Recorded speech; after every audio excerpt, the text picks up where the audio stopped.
गुरुवार व्रत कथा। गुरुवार व्रत की पूरी कथा जिसे सुनने से मिलेगी देव बृहस्पति की कृपा। देव गुरु बृहस्पति को बुद्धि और शिक्षा का कारक माना जाता है। गुरुवार को बृहस्पति देव की पूजा करने से धन, विद्या, मान सम्मान, प्रतिष्ठा और कई अन्य मनोवांछित फल की प्राप्ति होती है। धार्मिक ग्रंथों के अनुसार गुरुवार को भगवान बृहस्पति की पूजा का विधान है। गुरुवार के दिन व्रत और कथा सुनने से घर परिवार में सुख समृद्धि बनी रहती है। आइए जानते हैं गुरुवार व्रत कथा के बारे में। गुरुवार के दिन देव गुरु बृहस्पति की पूजा की जाती है। इस दिन केले की जड़ की विधि विधान से पूजन किया जाता है। जाने गुरुवार व्रत कथा का महत्व। गुरुवार व्रत कथा। देव गुरु बृहस्पति को बुद्धि और शिक्षा का कारक माना जाता है। गुरुवार को बृहस्पति देव की पूजा करने से धन, विद्या, मान सम्मान, प्रतिष्ठा और कई अन्य मनोवांछित फल की प्राप्ति होती है। धार्मिक ग्रंथों के अनुसार गुरुवार को भगवान बृहस्पति की पूजा का विधान है। गुरुवार के दिन व्रत और कथा सुनने से घर परिवार में सुख समृद्धि बनी रहती है। आइए जानते हैं गुरुवार व्रत कथा के बारे में। गुरुवार व्रत कथा। कथा के अनुसार प्राचीन काल की बात है। किसी राज्य में एक बड़ा प्रतापी और दानी राजा राज करता था। वो हर गुरुवार को व्रत रखकर दीन दुखियों की मदद करके पुण्य प्राप्त करता था, परंतु ये बात उसकी रानी को अच्छी नहीं लगती थी। वो न तो व्रत करती थी और न ही दान पुण्य में विश्वास रखती थी। इतना ही नहीं, वो राजा को भी ऐसा करने से मना करती थी। एक समय की बात है, राजा शिकार खेलने के लिए वन गए। घर पर रानी और दासी थी। उसी समय गुरु बृहस्पतिदेव साधु का रूप धारण कर राजा के दरवाजे पर भिक्षा मांगने आए। साधु ने जब रानी से भिक्षा मांगी तो वह कहने लगी, हे साधु महाराज, मैं इस दान और पुण्य से तंग आ गई हूँ। आप कोई ऐसा उपाय बताएं जिससे कि सारा धन नष्ट हो जाए और मैं आराम से रह सकूं। इतना सुनकर बृहस्पतिदेव ने कहा, हे देवी, तुम बड़ी विचित्र हो। संतान और धन से कोई दुखी होता है। अगर अधिक धन है तो इसे शुभ कार्यों में लगाओ, कुंवारी कन्याओं का विवाह कराओ, विद्यालय और बाग बगीचे का निर्माण कराओ, जिससे तुम्हारे दोनों लोक सुधरें। परंतु साधु की इन बातों से रानी को खुशी नहीं हुई। उसने कहा कि मुझे ऐसे धन की आवश्यकता नहीं है जिसे मैं दान दूं और जिसे संभालने में मेरा सारा समय नष्ट हो जाए। तब साधु ने कहा, अगर तुम्हारी ऐसी इच्छा है तो मैं जैसा तुम्हें बताता हूँ तुम वैसा ही करना। गुरुवार के दिन तुम घर को गोबर से लीपना, अपने बालों को पीली मिट्टी से धोना, राजा से हजामत बनाने को कहना, भोजन में मांस मदिरा का प्रयोग करना, कपड़े धोबी के यहाँ धुलने देना। इस प्रकार 7 बृहस्पतिवार करने से तुम्हारा समस्त धन नष्ट हो जाएगा। इतना कहकर साधु के रूप में बृहस्पतिदेव अंतर्ध्यान हो गए। एक बार जब रानी और दासी को 7 दिन तक बिना भोजन के रहना पड़ा, तो रानी ने अपनी दासी से कहा, हे दासी, पास ही के नगर में मेरी बहन रहती है। वह बड़ी धनवान है। तू उसके पास जा और कुछ ले आ, ताकि थोड़ी बहुत गुजर बसर हो जाए। दासी रानी की बहन के पास गई। उस दिन गुरुवार था और रानी की बहन उस समय बृहस्पतिवार व्रत की कथा सुन रही थी। दासी ने रानी की बहन को अपनी रानी का संदेश दिया, लेकिन रानी की बड़ी बहन ने कोई उत्तर नहीं दिया। जब दासी को रानी की बहन से कोई उत्तर नहीं मिला तो वह बहुत दुखी हुई और उसे क्रोध भी आया। दासी ने वापस आकर रानी को सारी बात बता दी। ये सुनकर रानी ने अपने भाग्य को कोसा। उधर रानी की बहन ने सोचा कि मेरी बहन की दासी आई थी, परंतु मैं उससे नहीं बोली, इससे वह बहुत दुखी हुई होगी।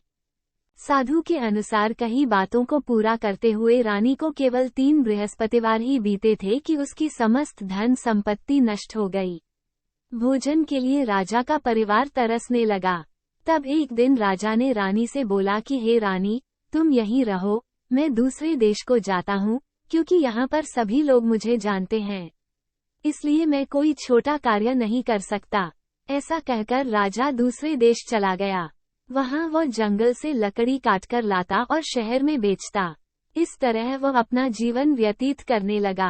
इधर राजा के परदेश जाते ही रानी और दासी दुखी रहने लगी। एक बार जब रानी और दासी को 7 दिन तक बिना भोजन के रहना पड़ा, तो रानी ने अपनी दासी से कहा, हे दासी, पास ही के नगर में मेरी बहन रहती है, वह बड़ी धनवान है, तू उसके पास जा और कुछ ले आ, ताकि थोड़ी बहुत गुजर बसर हो जाए। दासी रानी की बहन के पास गई। उस दिन गुरुवार था और रानी की बहन उस समय बृहस्पतिवार व्रत की कथा सुन रही थी। दासी ने रानी की बहन को अपनी रानी का संदेश दिया, लेकिन रानी की बड़ी बहन ने कोई उत्तर नहीं दिया। जब दासी को रानी की बहन से कोई उत्तर नहीं मिला तो वह बहुत दुखी हुई और उसे क्रोध भी आया। दासी ने वापस आकर रानी को सारी बात बता दी। ये सुनकर रानी ने अपने भाग्य को कोसा।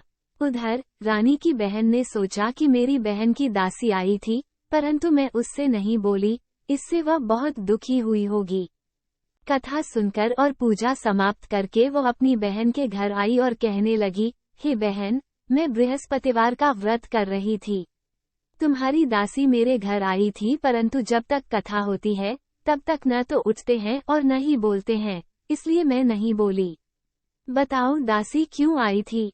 रानी बोली, बहन, तुमसे क्या छिपाऊं, हमारे घर में खाने तक को अनाज नहीं है। ऐसा कहते कहते रानी की आंखें भर आई। उसने दासी समेत पिछले 7 दिनों से भूखे रहने की पूरी बात अपनी बहन को बता दी। रानी की बहन बोली, देखो बहन, भगवान बृहस्पतिदेव सबकी मनोकामना को पूर्ण करते हैं। देखो, शायद तुम्हारे घर में अनाज रखा हो। पहले तो रानी को विश्वास नहीं हुआ, पर बहन के आग्रह करने पर उसने अपनी दासी को अंदर भेजा तो उसे सचमुच अनाज से भरा एक घड़ा मिल गया। ये देखकर दासी को बड़ी हैरानी हुई। दासी रानी से कहने लगी, हे रानी, जब हमको भोजन नहीं मिलता तो हम व्रत ही तो करते हैं, इसलिए क्यों न इनसे व्रत और कथा की विधि पूछ ली जाए, ताकि हम भी व्रत कर सकें। तब रानी ने अपनी बहन से बृहस्पतिवार व्रत के बारे में पूछा। उसकी बहन ने बताया, बृहस्पतिवार के व्रत में चने की दाल और मुनक्का केले की जड़ में अर्पित करें तथा दीपक जलाएं, व्रत कथा सुनें और पीला भोजन ही करें। इससे बृहस्पतिदेव और भगवान विष्णु प्रसन्न होते हैं। व्रत और पूजा की विधि बताकर रानी की बहन अपने घर को लौट गई।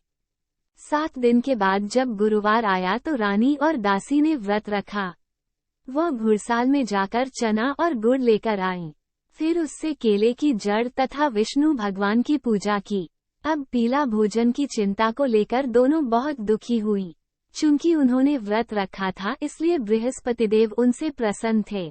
वो एक साधारण व्यक्ति का रूप धारण कर 2 थालों में पीला भोजन दासी को दे गए। भोजन पाकर दासी प्रसन्न हुई और फिर रानी के साथ मिलकर भोजन ग्रहण किया। उसके बाद वो सभी गुरुवार को व्रत और पूजा करने लगी। बृहस्पति देव की कृपा से उनके पास फिर से धन संपत्ति आ गई, परंतु रानी फिर से पहले की तरह आलस्य करने लगी। तब दासी बोली, देखो रानी, तुम पहले भी इस प्रकार आलस्य करती थी, तुम्हें धन रखने में कष्ट होता था। इस कारण सभी धन नष्ट हो गया और अब जब देव बृहस्पति की कृपा से धन मिला है तो तुम्हें फिर से आलस्य होने लगा है। रानी को समझाते हुए दासी कहती है कि बड़ी मुसीबतों के बाद हमने ये धन पाया है, इसलिए हमें दान पुण्य करना चाहिए, भूखों को भोजन कराना चाहिए और धन को शुभ कार्यों में खर्च करना चाहिए। इससे तुम्हारे कुल का यश बढ़ेगा, स्वर्ग की प्राप्ति होगी और पितृ प्रसन्न होंगे। दासी की बात मानकर रानी अपना धन शुभ कार्यों में खर्च करने लगी। इससे पूरे नगर में उसका यश बढ़ने लगा। बृहस्पतिवार व्रत कथा के बाद श्रद्धा के साथ आरती की जानी चाहिए। इसके बाद प्रसाद बांटकर उसे ग्रहण करना चाहिए।